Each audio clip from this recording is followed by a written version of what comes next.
को मानने वाले लोग हैं, बाबा साहब डॉक्टर बी.आर. अम्बेडकर के अनुयायी हैं। ऐसे तमाम साथियों का सभी जो हमारे किसान मजदूर के रूप में आज अपना काम धंधा बंद करके इस कार्यक्रम में आए हैं। सामने की ओर हमारे बैठे बहुत जन सेवा संघ के करता धरता माननीय राम विलास कानगो साहब, माननीय राम जियावन कानगो साहब, हमारे बहुत ही बहादुर साथी माननीय सूर्यमणि कुशवाहा जी जो प्रधान जी हैं, सभी आए हुए इस कार्यक्रम में, क्योंकि जल्दी में हमें लपेटना है। सभी आए हुए सम्मानित साथियों का, इधर माताएं बहनें जो करीब 3-4 घंटे से यहाँ पर बैठी हैं, क्योंकि मैं कार्यक्रम में 10 बजे ही आ गया था। सभी सम्मानित साथियों का बहुत बहुत स्वागत, अभिनंदन। साथियों, अभी विधायक जी बहुत कुछ बात कर चुके, और जब किसी भी कार्यक्रम में मुख्य अतिथि अपनी बात कह देता है तो कहने के लिए कुछ अब रहता भी नहीं है। ऐसे भी माननीय विधायक जी ने गागर में सागर भरने का काम किए, तथागत बुद्ध के बारे में बहुत कुछ कहने का काम किए। मात्र मैं 2 मिनट में अपनी बात कहना चाहूंगा, माननीय विधायक जी के पास से ही अपनी बात को जोड़ते हुए, आप सभी जानते हैं कि तथागत गौतम बुद्ध लगभग 2500 साल पहले इस भारत की धरती पर पैदा हुए, और पैदा होने के बाद अपनी राजपाट छोड़ करके सत्य की खोज में, वास्तव में दुनिया में क्या सत्य है, जो सही मार्ग है, उसको जानने के लिए जंगल में, वनों में घूमते हुए बोध गया में उनको जो है सत्य की खोज हुई, उन्हें ज्ञान की खोज हुई, वो बोध गया।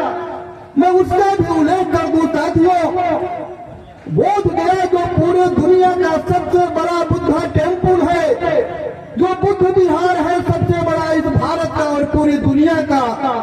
आज बोध गया की भी लड़ाई चल रही है, वहां भी संकट के बादल छाए हैं।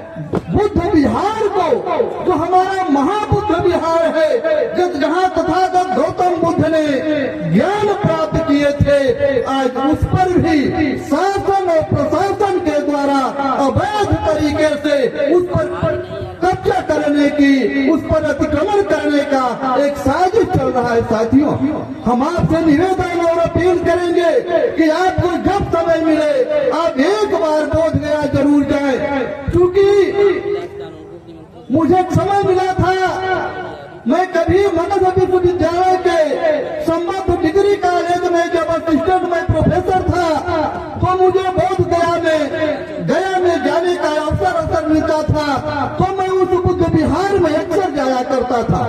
जब आप वहाँ जाएंगे तो आपको पूरे दुनिया का दर्शन होगा, बहुत शांति मिलती है। सम्मानित साथियों, बात को आगे बढ़ाते हुए, तो तथागत गौतम बुद्ध जो 2500 साल पैदा हुए, उसके बाद भारत में इनका नाम लेने वाला भी कोई नहीं था।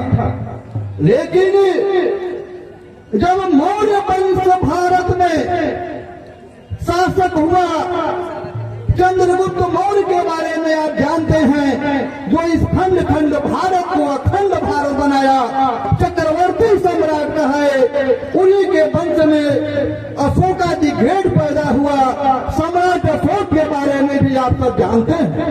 सम्राट अशोक जब कलिंग युद्ध में विजय करने के बाद जब उनको घृणा हुआ युद्ध से, तो उन्होंने धर्म की दीक्षा ली तथा गौतम बुद्ध की शरण में गए।